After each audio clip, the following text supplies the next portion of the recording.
আসসালামু আলাইকুম everyone, welcome back to my another new video. আর সবাইকে অনেক বেশি সরি, কারণ আজকে সারা দিনও আমি কোনো ভিডিও আপলোড করতে পারি নাই। খুবই ব্যস্ততার মধ্যে সময়টা গেছে, এমনকি এখন ভিডিও করতে আসছি খুব তাড়াহুড়ার মধ্যে। আমি কি কারণে সেটা আপনাদেরকে আস্তে আস্তে বলবো। তো আজকে পারিবারিকভাবে বড় সতীনের সাথে আমাদের কথা হয়, যেহেতু দুই একদিনের মধ্যে বড় সতীনের বাড়িতে আমাদের যাওয়ার কথা ছিল। তো একটা প্রস্তুতির ব্যাপার আছে ওর বাবার বাড়ির সাথে, তারপরে বড় সতীনের সাথে কথা বলতে হবে, কিভাবে কি সেটা তো জানতে হবে। এত দূরের একটা জার্নি, কে কে যাবে বুঝতেই তো পারতেছেন। একটা মানে স্বামী স্ত্রীর মধ্যে যেহেতু ঝামেলাটা হয়েছে, বিচার সালিশের মতো হয়ে যাবে, ওই রকম প্রিপারেশন নিয়েই তো যেতে হবে, যে কোনো একটা ঝামেলা হলে যাতে মিটমাট করা যায়। বললো যে ঝামেলা হবে না, কিন্তু করতে কতক্ষণ? ঘরে বসে থেকেই যদি ঝামেলা করে ফেলে, আর তো সেটা বাবার বাড়িতে গিয়ে রাগ করে বসে আছে, এটা না বোঝার কোনো উপায়ই নেই।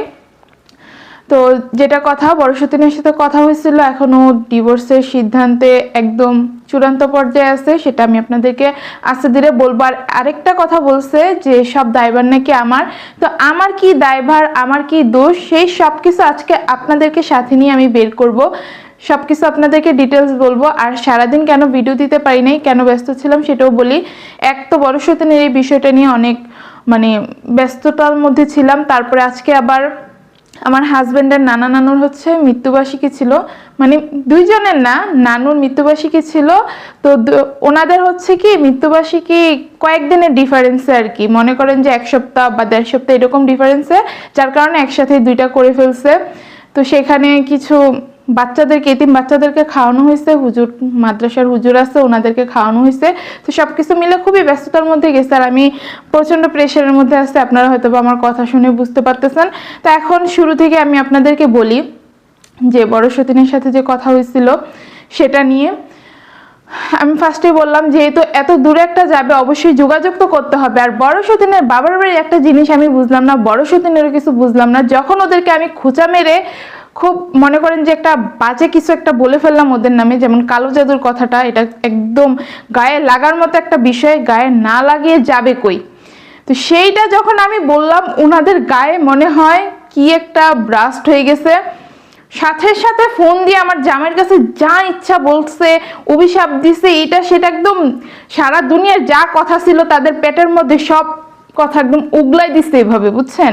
কিন্তু মেয়ে যে গিয়ে বসে আছে, মেয়ের ঝামেলাটা মিটমাট করব, মেয়েকে নিয়ে কিছু কথা বলবো, সেটা কিন্তু তারা করে নাই। তারা এত বুঝদার মানুষ, আর আপনারাও এত বুঝদার মানুষ, আপনাদেরকেই কি বলবো বলেন।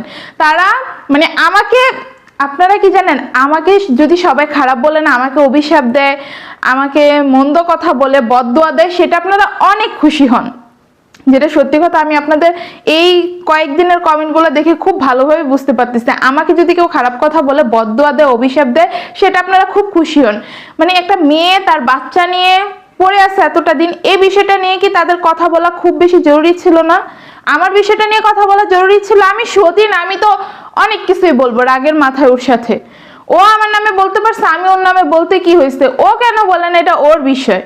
কেন এত কিছু বলার পরও চুপ করে আছে? অবশ্যই ওর মধ্যে কোনো দোষ আছে, যার কারণে মুখটা খুলতে পারতেছে না। আমি এত কিছু বলার পরেও কিছু মানে বলেও না, যোগাযোগও করে না, কারণ জানে যা যা বলে গেছে ওইগুলা যদি ওরে প্যাঁচ মেরা ধরে, ও একটা প্রশ্নের উত্তরও দিতে পারবে না। তো আমি ফার্স্ট থেকেই বলি, ঝামেলার শুরুটা হয়েছে কি দিয়ে? আমাকে দিয়ে। যে আমি নাকি অসুস্থতার বাহানা দিয়ে, জিনের সমস্যা এটা তো জানিনি, সেটা আমি আর উল্লেখ করলাম না, অসুস্থতা বলেই আপনাদেরকে বললাম।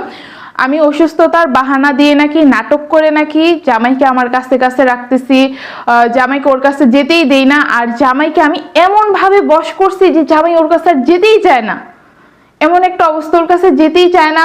ওর কোনো খোঁজখবরই নাকি নেয় না, বাচ্চাদেরকে ও সারাদিন রাখে, সারাদিন ও সংসার সামলায়, কিন্তু ওকে গিয়ে নাকি মানে 10টা মিনিট যে টাইম দিবে সেটাই নাকি আমার জামাই করে না ওকে। মানে এক ঘরে থেকে এটা কি আদৌ সম্ভব? দুইজনের মধ্যে সম্পর্ক ভালো থাকা অবস্থায় রাগারাগি হলে তো মনে করেন যে খুচাখুচি করে কত কথা হয়ে যায়, আর সেই জায়গায় ওদের মধ্যে কোনো সমস্যা নাই। জামাই নাকি ওর সাথে কোনো কথাই বলে নাই, ওর কোনো খোঁজখবরই নেয় না, ওর কি প্রয়োজন, মানে কি প্রয়োজন না কি সমস্যা হইতেছে, সুবিধা অসুবিধা, এসব নাকি কিছুই জামাই দেখে নাই। এটা কোনোদিন সম্ভব? আপনারাই বলেন। তো ওর মেইন সমস্যা ছিল হচ্ছে আমাকে নিয়ে। এমনকি এখন পর্যন্ত যখন ওর সাথে কথা বলা হইলো, ও বললো কি সব দোষ নাকি আমার, সমস্ত দায়ভার আমার। আমি মানে ওর সোজা কি বলবো, ইনডিরেক্টলি ওর কথা হচ্ছে আমি যাতে সংসার ছেড়ে চলে যাই। তো আমি ওই কথায় পরে যেতেছি, সিরিয়ালে কথাটা নিই, একটার মধ্যে আরেকটা না ঢুকাই। তো ফার্স্টে এসব কথা বললো, জামাইয়ের সাথে একটু একটু মনোমালিন্য চলতেছে ওর। তা আমি তো অসুস্থতার কারণে আমি বারবারই বলছি যে আমি সব সময় জামাইয়ের কাছ থেকে দূরে থাকছি, সব সময় জামাইয়ের সাথে ঝগড়া করছি, রাগ করে মানে বসে থাকতাম 10 দিন 15 দিন পর্যন্ত কথা বলতাম না, কাছে যেতাম না। তো সেইগুলা কই গেল? সেইগুলা তুই দেখোস নাই? বড় সতীনকে আমি বলতেছি ওইগুলা কি তুমি দেখো নাই? এখন মানে আমি অসুস্থ, মানে অসুস্থ তো অসুস্থ, আমি অনেক সিরিয়াস ভাবে অসুস্থ ছিলাম, এটা ও চোখের সামনে দেখে ও এত বাজেভাবে কথাগুলা কিভাবে বললো। আমি বেশি মানুষকে কখন বেশি এক্সট্রা কেয়ার করা হয়, যখন মানুষ একদম চরম লেভেলের অসুস্থ থাকে তখনই তো তাকে একটু এক্সট্রা কেয়ার করতে হয়। তা আমারও ওই ধরনের চরম লেভেলেরই ছিল। বাচ্চাদের সাথে যদি থাকি একটা ক্ষতির আশঙ্কা ছিল, যার কারণে বাচ্চাদের সাথে আমি থাকি নাই, রাতটা হচ্ছে আমি জামাইয়ের সাথে থাকতাম। এটা নিয়ে দেখি যে আপনারা অনেক কথা বলছেন যে জামাই নিয়ে থাকার নাকি আমার এত শখ, তাহলে আমি কেন সতীনের সংসারে আসলাম? আমার তো জামাই নিয়ে থাকার ভাই এত শখ নাই, আমি তো জামাই থেকে সারা জীবন দূরে দূরেই থাকলাম। এই যে 4টা বছরের সংসারে আমি জামাই থেকে সবসময় দূরে দূরেই থাকছি, যে বড় সতীনের কষ্ট হবে ওর কষ্ট না হোক, সবসময় ওর কিসে ভাল লাগবে ওর কিসে খারাপ লাগবে সেটা চিন্তা করছি।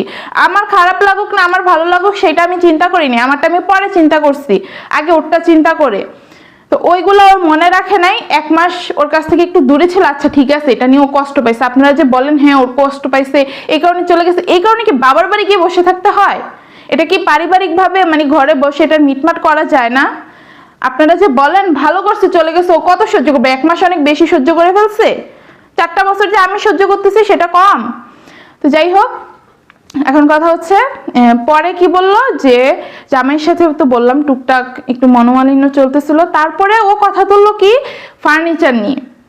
ফার্নিচার কিন্তু তখন আনা হয় না, আমার জিনের সমস্যার পরে ফার্নিচারগুলো আনা হয়েছে।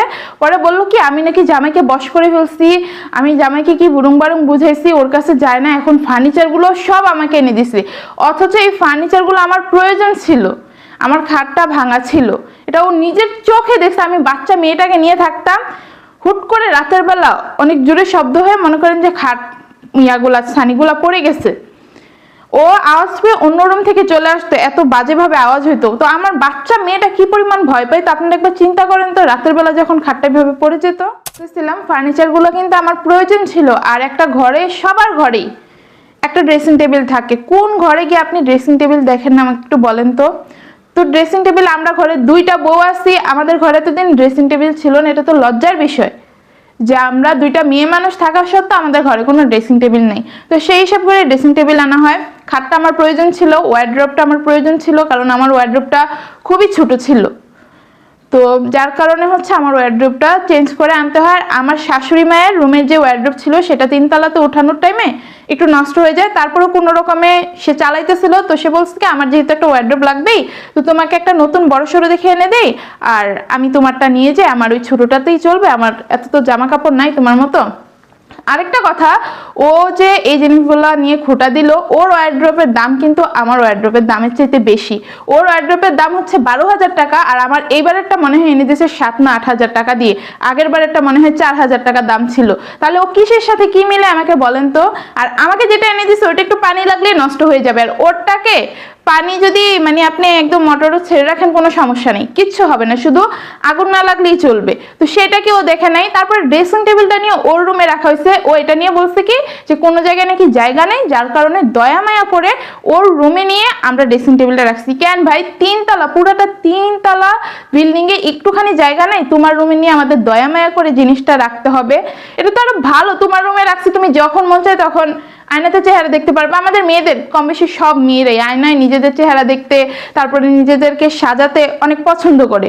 তো তোমার রুমে রাখছে, এটা তো আরো ভালো কথা। এটা নিয়ে পর্যন্ত তুমি উল্টাপাল্টা কথা বলছো, তোমার মাথায় কি আসলে কি ঘুরে?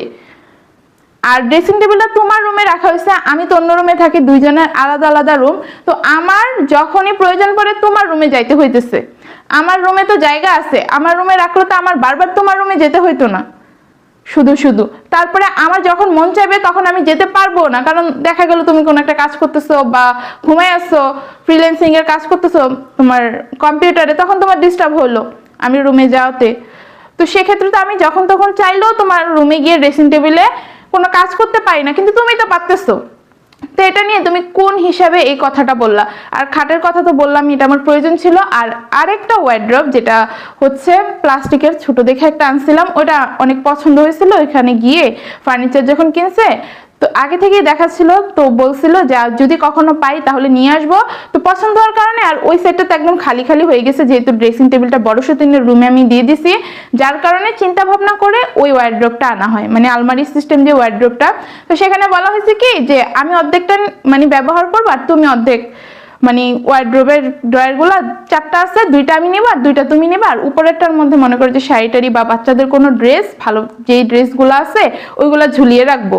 তো এইভাবেই কথা ছিল আমার আলমারিটা ইউজ করার। আমি একলা ইউজ করার কথা জীবনেও মানে চিন্তাও করি নাই। ওইটা নিয়েও ও উল্টাপাল্টা কথা বলছে। তারপরে আর কি না আনা হয়েছে, এই যে এদিকে একটা সোফা আছে, এই সোফাটা আনা হয়েছে, তাহলে তো ঘরের প্রয়োজন ছিল।